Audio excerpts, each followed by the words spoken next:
Hello everyone, welcome back to Rolling Solo. My name is Adam Smith. Today we're going to be unboxing a game called Robin Hood and the Merry Men. This game was published by Final Frontier Games. I'm really excited to show you guys this one because solo play has been built within this base game as it is. And of course, as all the unboxings on the channel, we're going to go ahead, flip this box over, take a look at the back of the box and what this game entails, and then we're going to take an up-close look at the components. Robin Hood and the Merry Men is a semi-cooperative but a highly competitive board game set in the folklore we all know and love. It's a thematic Euro-style game that perfectly blends worker placement, hand management, and set collection, along with dice rolling into one big, exciting crossover. In Robin Hood and the Merry Men, players take on the role of a famous outlaw such as Robin Hood, Little John, Will Scarlet, Maid Marian, and Jane Fortune. And their mission is to protect the town of Nottingham from the tyranny of the infamous ruler Prince John and the notorious Sheriff of Nottingham throughout 5 rounds of onslaught. If they succeed, a winner is declared. The player with the most victory points becomes Nottingham's greatest champion. Each player controls one hero and a certain number of merry men. You will send the merry men to acquire resources and weapons, lay traps to catch the sheriff's endless army of guards, and to build barricades on the roads to prevent the heavily guarded and gold-filled carriages from entering the castle.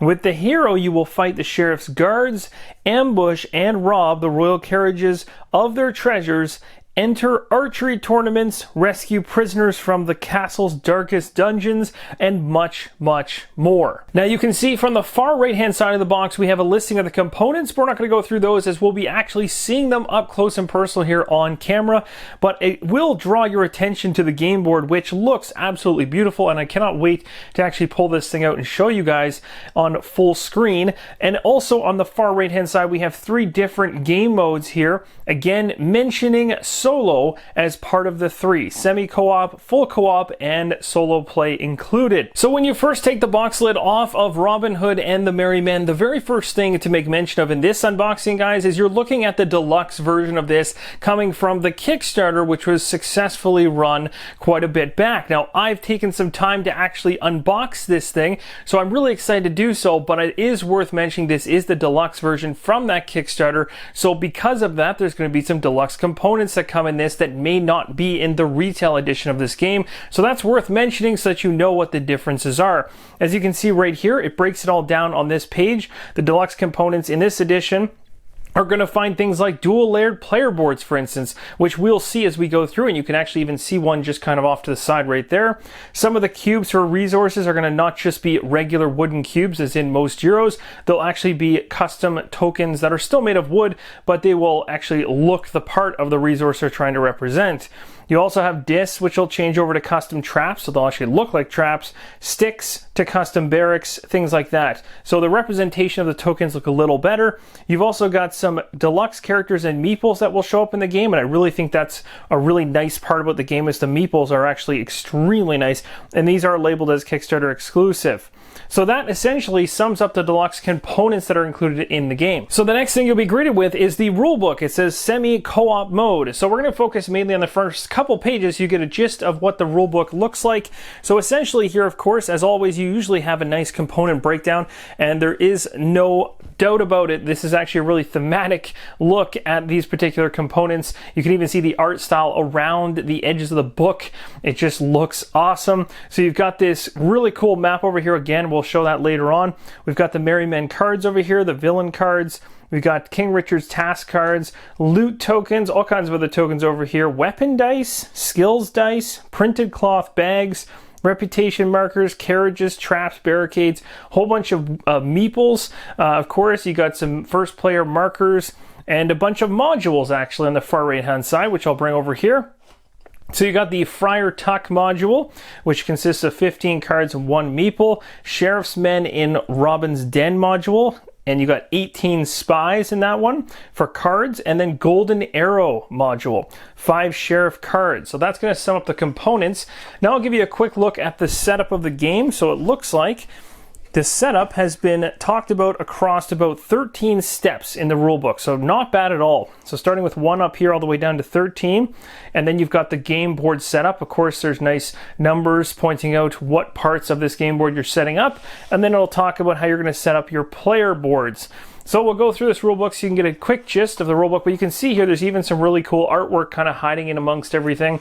They've done a really good job with the layout. It looks easy to read, doesn't look cluttered, and it looks artistically pleasing as well. They think they really nailed the presentation here. So that's going to basically do it for the rulebook.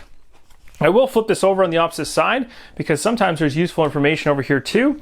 So you can see here it has a reminders page or on the back of the rulebook that says you've got coverage for Merry Men phase, the archery and robbing the rich, the hero phase, and scoring. So these are going to be basically reminders of how the game ends as well as how the game flows. All very useful. So we'll move this out of the way and look at that. We're heading straight into now the rulebook for the full co-op and solo mode, which is inside this game, which gets me the most excited. So one thing to note is that the solo mode here says it cannot be combined with the Sheriff's Men in Robin's Den, Golden Arrow, or Friar Tuck modules. So those modules are specific to when you're playing against other individuals, not when you're playing in solo capacity. The components for solo mode include 20 solo villain cards, 1 solo player board tile. You've got your objective to play 5 rounds and complete the scenario objective without losing. The losing conditions are the same as in the semi-co-op mode. And so we'll go through, this is going to show you some stuff to do with the game setup and player setup that of course is going to be different than the regular rules, which is awesome. Also showing you how you're going to set up the solo player board tile, which is going to be a new addition into things. And this actual rulebook is not just tiny in it by any means. It actually has the full layout here. So you've got like the hero phase breakdown. You've got scenario 1, the king's task. Scenario 2, the prince and his convoy. Scenario 3, the sheriff and his guards. So you're actually playing through what appears to be differences every single time you play. You can play different scenarios, almost kind of like a campaign feeling. Although I wouldn't be surprised, and I doubt that there'd be any carryover between those particular scenarios. But it's cool to see that they put some thematic feel into the story of playing scenarios, and it's not just going to be a repetitive setup each time. There's like 5 of them in here, which is really nice to see. And then you've got the co-op mode on the back here, again also offering things like outlaw module added in too, so it looks like it touches your difficulty.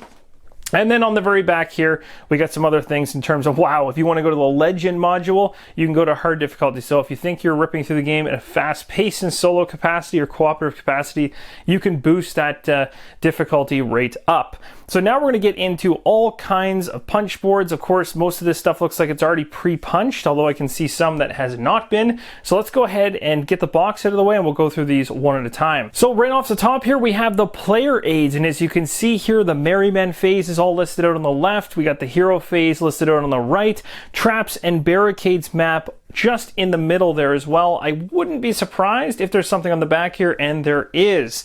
This has in-game points and end-game points. So this is gained only in the hero phase, and this is what's gained at the end of the game. A good reference when you're playing through the game, and there's 5 of them for all players that are involved. And this next component from the box is the 5 player boards, and of course these ones being the deluxe version, they're 2-tiered, so you can set components inside of these player boards, very similar to like Scythe, for instance, where you can put those cubes in their slots like this, and you won't have them move around if the table happens to get bumped. So it's nice. It also gives you a nice feel, a nice tactile feel when you actually place the tokens in their slots. Again, a little unnecessary in terms of just the mechanics of things, but it is nice to have. Again, if you pick up the retail version of this particular game, this will be likely flat, but that's not really going to impact any gameplay whatsoever. It's more of a nice to have. Again, the actual artist's work on the pictures actually embedded into these player boards looks really, really good.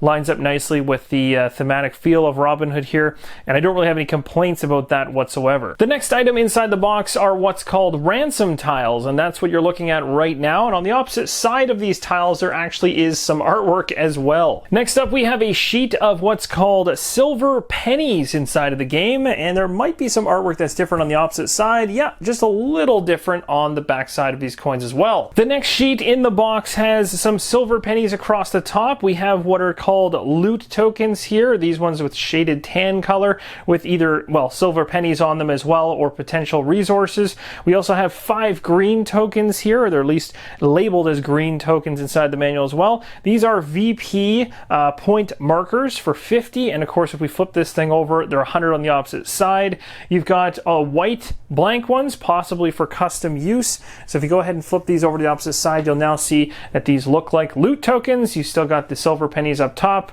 5 green, and you've got the 100 VP markers on the opposite side. And here is a look at the game board, and I can tell you right now I am thoroughly impressed at how vivid and colorful this game board really is. I really hope it's actually coming across on video as nice as it is. Again, there's a little bit of white glare over here because of the light, but you can see for sure straight up the center here how green and how vibrant these colors are. You really do feel like you're looking at a board straight in the forest. It's really awesome. You got this tree down here, for instance, with a sack of what looks to be gold hiding inside of it. Again, I'm not going to be able to speak to all the iconography on this board because there's actually quite a bit. A lot of it's probably going to help you out through gameplay. A lot of it's going to be tracking things, of course, as most of these games do, but it looks like it's using a tree up the side here. If you look, you'll actually see that this is a solid tree, and then basically you got branches, I'm guessing, or roots going around the edges of the board, and you're kind of peering down into this area here where the castle is, as well as all this stuff going on around it, which is just, it looks really awesome. And even not understanding exactly what I'm looking at, I'm thoroughly impressed at how nice it actually looks, and makes you kind of want to just stare at a few portions of the board for quite a while. You can see there's the archery contest going on inside of the castle here, so that's pretty cool. Again, some of these things I'm recognizing just off the hop, other ones not so much. Looks like you can go get some wood over here, so really cool. I cannot wait to find out more about this game, but I thought I'd show you guys an overview of the game board so you can get a good feel as to how it looks. And just as fantastic looking as that game board was, we're now looking at the components, and I can tell you right now, I'm looking down here at these components, and again, I realize this is the deluxe version, so some of these are going to be nicer looking than what's in the retail version, but I am really, really impressed at the color and the vibrancy of the tokens here, and they're still just behind all these plastic bags. You have some dice up here. They don't look to be too crazy in terms of their style. They look fairly simplistic. We have some really nice looking cards, so I'm going to go through all this stuff piece by piece. You guys can get a good idea as to what you can expect to find, at least in the deluxe version of Robin Hood. And of course, if you're looking at retail, you now know some of the differences. So here's a look at just a handful of some of the royal carriages, the tokens within the game. You can see how really nice the details are on them. The cuts are great. Of course, these are wooden components, but even just the printing on them looks absolutely awesome. I imagine when all this stuff gets on that game board, it just lights right up. Looks really good. Quite happy with how these components look. And of course, any good Euro game is going to have resources, and these resources in the deluxe version, of course, as I mentioned, are custom cut to appear as they are. So we have iron resources in gray, wood resources in brown, and tools resources in white. And this is just a handful of them from the bag. These next tokens are the trap tokens. If you have the regular version of Robin Hood here, you're going to have the circular discs that are colored, and they're made of wood still, but if you have the deluxe version, they'll look like this, basically like they look like a bear trap essentially, or a barricade. And these look really, really nice as well, also very vibrant. Now these next tokens are representative of a couple different things. These brown ones here that look like bottles are called distraction tokens, so I'm guessing wine or liquor of some type. You've also got a white token here, which is the wooden round marker. You have this yellow one here, but it comes in a variety of different colors and represents the VP markers for the characters, so each one in a player color. And then this one over here that kind of looks like a flame is the reputation marker in the game, and again, there'll be one per color based on the player count. And of course, you can expect to find the merry men in their wooden form for all the different player colors in the game. There are also a very large number of these iron tokens, if I'm not mistaken. They could represent something else, but I believe that they are for iron. Also included in the box is a metal first player token. I love it when the first player tokens actually look as awesome as they feel, and this one certainly does. It's got some serious weight to it. It's a nice marker, and I'm really happy it's not just a wooden token. I actually thought that maybe the white horse token from earlier was potentially the first player marker, but that is actually a wooden round marker. This is the first player marker, and it's quite nice. And on both sides, it has the exact same emblem or markings for Robin Hood. Here is a look at the hero meeples inside of the deluxe version of the game, and remember, some of these meeples actually come from those modules, so again, if you're playing solo, you won't be using all of these, but the really cool thing is just the thematic feel of actually having wooden characters for the most important characters within this world, and I think that's really awesome and kind of takes it one step further than just a regular worker meeple, which is kind of what they did with the Merry Men meeples, but that makes sense based on that there's a lot of them. The heroes kind of get to basically shine on the game board in this form. Inside the box, once you get past all of the tokens, and there is a lot of them as we just saw, you're going to find some actual bags here as well, which are great, and they're going to specify exactly what should be in each of them. There's one green, one black, so there's 2 of those bags, and that will actually conclude the whole bottom portion of this particular box, except for always those Ziploc bags, which are great for organizing things. Now we're going to start looking at the top sections here. We might as well kick it off with the dice. So here's just a handful of the dice that come inside of the game, and I'm actually really impressed. The quality is actually better than I thought it was looking through the plastic bag. They're quite nice. I mean, they're simplistic in their design, but some of the designs are actually nicer looking than others. Like the target here for the arrow looks pretty awesome, but the dice are good quality, solid, and not on the amazing side of the spectrum, but also not on the underwhelming side either. They're just perfect, and they fit thematically as well along with all the components. Again, it'll be really interesting to see how this really blends in with a Euro game. Of course, when you add dice, it always makes you ask questions as to, well, what is causing the dice to be in there? I could see the archery as being part of that. It appears that that could be a thing. It also could have to do with combat, of course. So who knows? But that is quite interesting. And this is actually probably about 1/6 of the dice that are in the bag. All right, it's time to start looking at the cards. And I can tell you right now, the artwork is really, really cool. I took a quick glance through this deck first already, and I'm really impressed. Now, this is just the backs of the cards. So again, they look super thematic, and the detail's fantastic. Here's another back, for instance, and that's kind of the style of it. It's got that cartoony but semi-serious look going on, which is interesting, but has its comedic value as well. Very cool. Like nothing to complain about there. Quite like it actually a lot. It really does fit the theme well. So these are just the backs of the cards. Let's take a look at the front, because this is where things, of course, get a lot more interesting. So these are going to be a representation of who knows what, because I have not played this yet, but it looks like there's all kinds of different iconography going on here. So this card, in terms of the artwork, stays the same, but the icons are constantly changing across all these cards. Then you get into, oh, okay, these could be endgame type victory point situations where you maybe have to do a certain thing or hold a certain thing in order to actually go ahead and gain the victory points. So these ones are pretty standard, but it looks like you've kind of got a deed or a title or something like that going on there. And then moving into what could be enemies potentially. Again, I'm not too sure how the artwork ties in with the iconography just yet, but I am really liking it though. Certainly feels like Robin Hood, so I do like that. It doesn't feel out of place or anything. Moving on down the row. Okay, this card's quite interesting. That's kind of cool as well. That's also nice looking. So yeah, this is actually, there's a lot going on here. There's a lot of icons and stuff I have to get used to. And here we go. Now we're seeing some differences in terms of the artwork across the cards. That's awesome. I'm liking this a lot. I'm liking the style. It's not taking itself too seriously, and it does really, really well in terms of following kind of the Robin Hood vibe that you'd expect from a board game. That's really good. The artwork's just fantastic. This really does look like artwork that reminds me of Raiders of the North Sea, and I wouldn't be surprised if there's some tie in there that I missed. I don't know. Maybe there is.